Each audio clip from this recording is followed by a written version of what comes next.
Delhi police की वो वर्दी जिसे पहनने का सपना लाखों युवा देखते हैं, वो कमांडो की ट्रेनिंग जो लोहे जैसे जिगर वालों के बस की बात है। सोनीपत के एक छोटे से गांव से निकलकर राजधानी की सबसे बड़ी जाबाज यूनिट का हिस्सा बनने वाली 27 साल की काजल पूरे इलाके के लिए एक मिसाल थी। लेकिन किसे पता था कि जो कमांडो आतंकवादियों और खूंखार बदमाशों से लड़ने के लिए तैयार की गई थी, वो अपने ही घर के राक्षस से हार जाएगी। और कातिल कोई बार का दुश्मन नहीं था, बल्कि वो शख्स जिसे काजल ने अपनी दुनिया माना था। आज की वीडियो में हम उस जाबाज कमांडो काजल की कहानी बयां करेंगे, जिसकी बहादुरी की चर्चा तो हर तरफ थी, लेकिन उसकी खामोश चीखें किसी ने नहीं सुनी। काजल महज 27 साल की उम्र और हौसले आसमान छूने वाले साल 2022 में वह दिल्ली पुलिस में भर्ती हुई थी। अपनी कड़ी मेहनत के दम पर वो स्पेशल सेल की उस यूनिट में चुनी गई जहां पहुंचना नामुमकिन सा होता है। काजल सिर्फ एक पुलिसकर्मी नहीं, अपने गांव की लड़कियों के लिए एक प्रेरणा थी। साल 2023 में काजल की जिंदगी में अंकुर आया, जो रक्षा मंत्रालय में क्लर्क था। दोनों ने प्यार किया और परिवार की मर्जी से शादी कर ली। बाहर से देखने पर यह एक पावर कपल था, पत्नी कमांडो और पति रक्षा मंत्रालय में ऑफिसर। लेकिन शादी के महज 15 दिन बाद ही इस रिश्ते की असली चेहरा सामने आने लगा।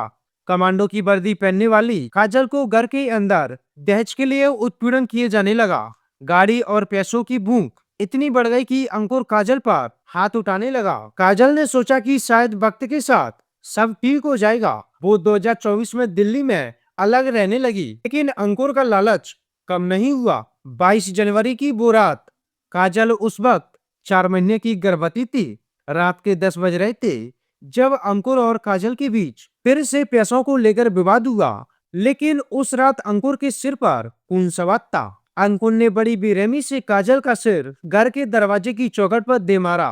काजल संभल पाती उससे पहले अंकुर ने लोहे का भारी भरकम डंबल उठाया और काजल के सिर पर ताबड़तोड़ वार कर दिए। वो कमांडो जो बड़े बड़े अपराधियों को धूल चटा सकती थी, उस वक्त अपनी और अपने होने वाले बच्चे की जान की भीख मांग रही थी। घर की दीवारों पर खून के छींटे और काजल अधमरी हालत में फर्श पर गिर पड़ी। गुनाह करने के बाद अंकुर घबरा गया और दिखावे के लिए काजल को अस्पताल ले गया।